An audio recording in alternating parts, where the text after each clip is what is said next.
One. Mortgage Coach Community, Dave Savage here, and today I have Justin Tucker, the CMO, Chief Marketing Officer of WFG Title and Wes. And Justin, people may have heard our past interview. Folks, if you didn't, I'm going to put a link down below. Great conversation. But just tell everybody a little bit more about WFG, what you're doing, and what might be on point when it comes to marketing. Yeah, absolutely. So WFG, I was employee number 4 as we started that title underwriter about 8 years ago. We're now the 6th largest underwriter in the nation, fastest growing underwriter in the nation, and one that really embraces innovation and trying to find a way to do it a little bit different. We got some good news the last week. One of the platforms that we built, it's called My Home. It's a consumer dashboard. It was nominated for Innovation of the Year for Inman News, so we're really excited about that.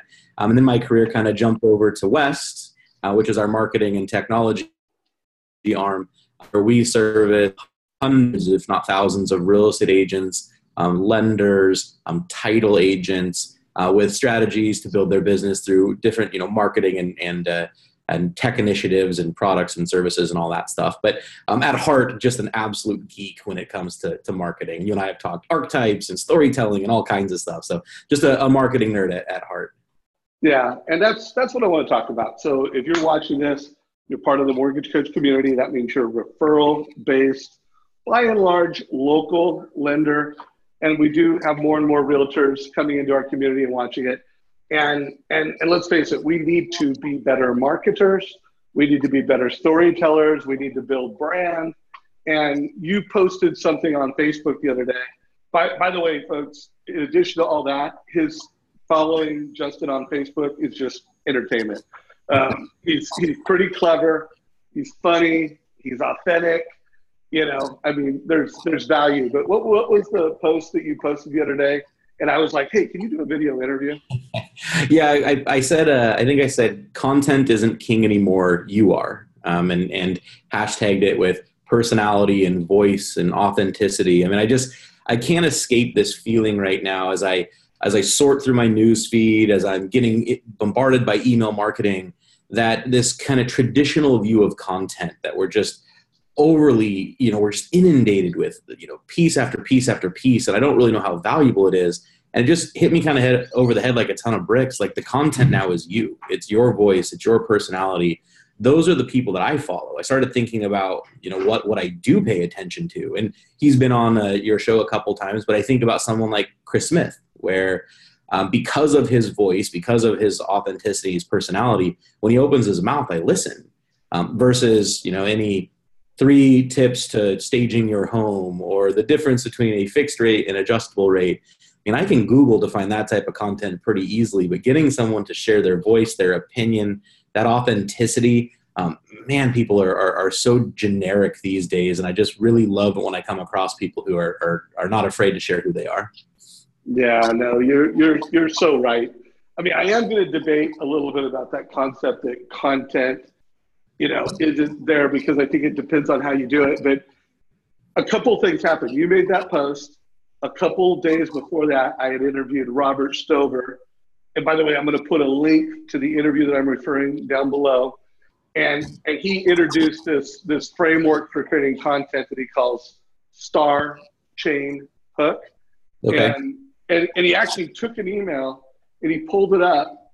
And, most people think like headline is the most important thing. That's what's most important. And Stover, a couple days before that, had said, you know what? What's more important? It's who it's from and how you see that person. Which that aligned with you. And I want everybody on this call to think about it. You're a loan officer, and think of all the emails you're sending, all the messages that you're sending. And because so much of it is noise, it's either already programmed to go into a junk mail folder because of who you are for that person, or it's delete, or it's ignore. And to your point, it's because, and even Stover, who's, he was teaching everybody how to create better content, which, by the way, I still think that's important, because that's how the debate I had with you was, you can never be that who without the content. Like, in order to build the brand, You have to show up at the right time at the right place. You have to have a good headline. It's like when you are driving a call to action, it has to be valuable, or you never get to be the brand. I might reverse that a little bit. I mean, I think every email you send someone teaches whether or not they're going to open your next email. And right. Sometimes we start focusing on content and we find it. We find links to articles. We find, an interesting take on where the market is going. And we start pushing all that stuff out before we created the identity and the voice. And if you do follow me on social media, and believe me, I don't claim to be, the most interesting follow in the world, but I lead with my personality. It's like, what did we start talking about before we hit go on this call? We were talking about how you and I still haven't gone and grabbed a slice of pizza, because I talk about pizza all the time. And, around Christmas time, I had probably 25 or 30 clients of mine send me pizza gifts or send a pizza to the office. Like, the identity is what makes people start to listen to my business take. And so now that I've kind of created some alignment, some connection, some people like it, some people don't. But then I write a long post about, an email that I got and how it didn't impact me and why it didn't impact me. And I start talking about the marketing side of it. I think I get a little bit more time and attention because people are already interested in what's coming out of my mouth. And so I think people need to develop the voice before the content, and then the content will get more attention. That's fair enough. And by the way, let's go on that a little bit and riff, and let's do it under this context. So most of our customers are loan officers that want to have referral partnerships with realtors. That means they need to show up in a certain way. And it's not all about rate, speed, I close on time, I keep my promises. I mean, that's just, so does every good loan officer. Right. And then two, they want to be leaders to realtors. So they want to show up and hey, I deliver value. I can help convert leads better. I can help you close more business because of blank. Mm-hmm. So if you could, because again, you're chief marketing officer, you've got a lot of resources and you know this process, what should loan officers do? Walk us through some thoughts on, hey, every loan officer out there, why don't you do 1, 2, 3, go.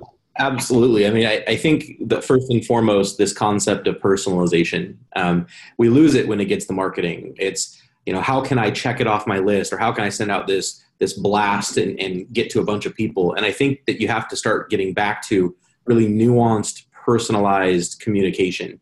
I think, and I've used the word way too much in this call, but I'm going to use it again, authenticity. I had a vendor call me the other day, and I get vendor calls constantly, people pitching me product. And he got me on the phone because he called my work line and they transferred it to my cell phone. So I thought it was someone from the office. And so I answered it, and instantly it was a sales call. And I was like, shoot. And he goes, hey, Justin, I know that you're the CMO at your company and you're incredibly busy. And so if you need to hang up on me right now, go ahead and hang up. And I started laughing, and I'm like, you know what? I get a lot of these calls. No one has said that to me. I'll hear you out. And so I gave him 15 minutes and listened to his pitch. And I have a meeting with him next week where I'm going to let him demo the product. And I don't even know if I fully need it or if I want it to replace one of my solutions, but I appreciated the authenticity of that approach, right? It wasn't about what he needed from me. It was about this kind of empathy and understanding. And to kind of riff a little bit on the first one about, really that personalization. I have a good friend, client, his name's Eric Post. And Eric has, run a bunch of Better Homes and Gardens. He's a good realtor, a great realtor. He was a builder. He's an entrepreneur. And he's the exact type of person your community would want to work with as a real estate agent. And he was doing a presentation for us at one of our events. And he pulled up an email that he received from a title sales representative. And I imagine it would sound a lot like the email that a mortgage professional might send out to a realtor that they're trying to get in front of. And it sounded something like, I don't have it in front of me, but it sounded something like, hey, Eric, would love to get together with you and grab coffee and learn about your business. You're a great real estate agent, and I'd just love to have a relationship with you and to work with you. And I think that maybe there's some things that I could do to help you. And so, what time would work for you for us to grab coffee? And Eric shuts that email down in a second. Yet I think about it, and we all send emails like that. I mean, I'm totally guilty of that. And so what Eric did that was really interesting is he said, well, I'm going to take this email. I'm going to put it off to the side. I'm going to write an email as if I was a title sales representative of what would have gotten my attention. And so he wrote an email, and I have a copy of it if you want to see it. Eric's an ex-Marine. He doesn't like coffee. He's not a coffee drinker. And so he wrote this email, and it was something along the lines of like, hey, Eric, I know coffee meetings are annoying. I don't like to have them either. Plus, who drinks coffee in the middle of the day? I know that you are an ex-Marine and that there is a precision and a dedication to the way that you approached your craft and your career as a Marine. And that's probably how you approach your real estate business as well. I want you to know that I have that same type of precision and care when it comes to my career as a title sales representative. And so I was hoping that we could get together, but if you don't have time for that, I'm hoping that maybe I could give you a proposal of some things that I think that I could do to help you. And if that is interesting to you, then maybe you would give me a couple of minutes to come, do it to you in person. And it was so personalized and nuanced. And what happened is, every sales rep that was in the room that saw Eric present these 2 emails first went, oh, shoot, I send that email all the time. And then went, hey, why can't I send something that personalized? There's all that information is out there. I just don't take the time to do it. So I know that's a little bit of a long-winded answer or me jumping on my soapbox, but I think the first thing that you got to do is one-to-one communication, and one-to-one communication has to be personalized. And then be authentic, which means taking a couple of risks, like not just sounding like the status quo of what everyone hears constantly. Yeah, and a bunch of things went through my head while you said that. So first of all, I realized, guys, when we send emails, and let's just focus on the use case, loan officer wants to get a meeting with a realtor. And by the way, let's also recognize that just sending an email is not, that's not the way you roll. I mean, it should be a call, an email, a text, a Facebook message. If they're active on LinkedIn. If they're active on Instagram. I mean, it's, communicate where they do life. And it is, and by the way, it's easy to know, like, a realtor you want to target, check them out on Instagram, check them out on Facebook, kind of come up with, this is how they're playing, and jump into their sandbox where they're at. So, and again, you might even want to mix it up where the email's a little bit of this message, the text is a little bit of that message, and the voicemail is a little bit of this. So that's what caught my attention, what I love most about that, and I hope it might even be a takeaway to everybody on this call, is to look at the message that you're sending right now and go, is it authentic? If you were that busy realtor, would you really stop? And then also remember, you're sending those emails, what percentage of the people are even responding? So taking a risk that you're going to alienate someone, let's say you say something that's so edgy that you're going to alienate 30%. I mean, you're already losing 90% because they're not even seeing your message. Yep. If you're trying to please everyone, you're pleasing no one. Absolutely. Yeah. So here's another homework assignment, and I'd love to actually have people, you're watching this in YouTube. I'll probably put it on Facebook. In the thread below, I'd love to see some new messaging that you guys come up with. And I'd love for you to do what Justin's, friend did, and actually ask a realtor. Like, if you're watching this, you probably have one realtor that likes you, cares about you. You could be transparent with. You could, say, hey, will you help me? And say, this is what I'm sending to get meetings. This is what I'm saying. What do you think I should do? And by the way, share that. Let's get a little mortgage coach community going around where we leverage our actual prospects to help us fine tune our messages. And we come up with a better way for a mortgage coach to reach out to realtors. By the way, you like that idea, Justin?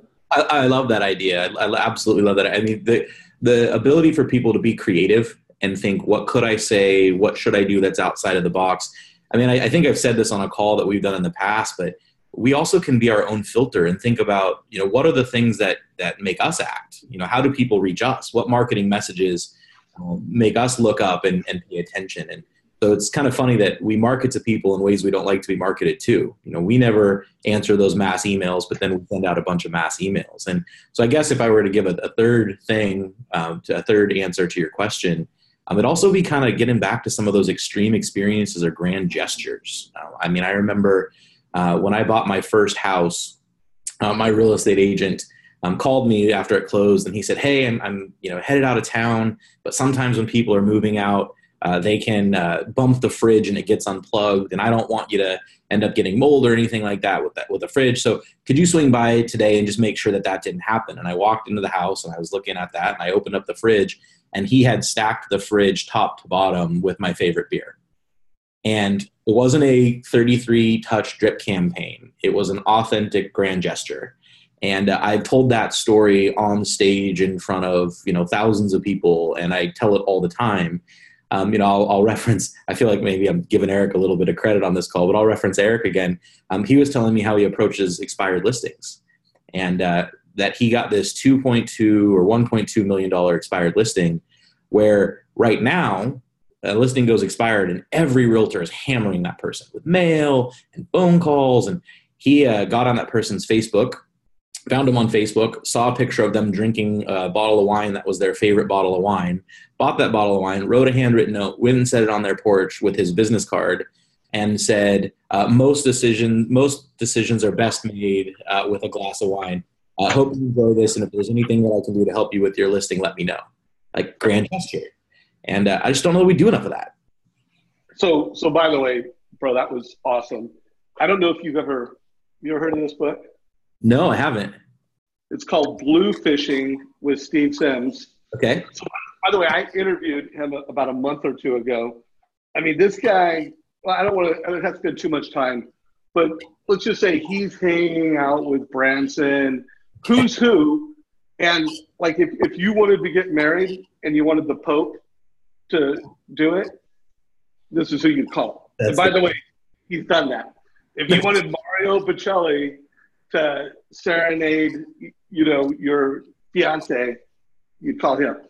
He makes the impossible possible. That's awesome. Check him out on Facebook. But by the way, that was when I interviewed him. He talked about, exactly what you just did. It's just grand, although he didn't call it grand gestures. I love that. So by the way, Mortgage Coach community, let's do this. I think it's been a great conversation. I think we've given you a couple big ideas. Things I'm going to write down is like, hey, go to your customer, who's your prospect, and have them help you craft an authentic, edgy, get through the clutter email, text, and voicemail. Mortgage Coach community, please share that like in our Friday call. We'll make this a topic in our next Friday call. And hopefully the comments to where I shared this get filled up. Hey, Justin, I also want to, make this valuable to you. So, one, Mortgage Coach community, WFG title, just go to one of their events. I mean, they lead with value. The events that they go to are the best events. They have, I don't know, I can't remember what you call them, but they're like these geniuses that will go out and help people optimize workflow. But if someone was going to check out something on you guys, what link would they go to? Where could they get value from you post this interview? The best websites to go to, just to learn about the title entity, would be wfgnationaltitle.com. To learn about our marketing and tech entity, that website is poweredbywest.com. But those sites are, they're about our business and the people and the personalities. If you're looking for value, and I want to return value the other direction, we have a website called The Modern Day Agent. And it is kind of a product index, maybe like the consumer reports of real estate technology.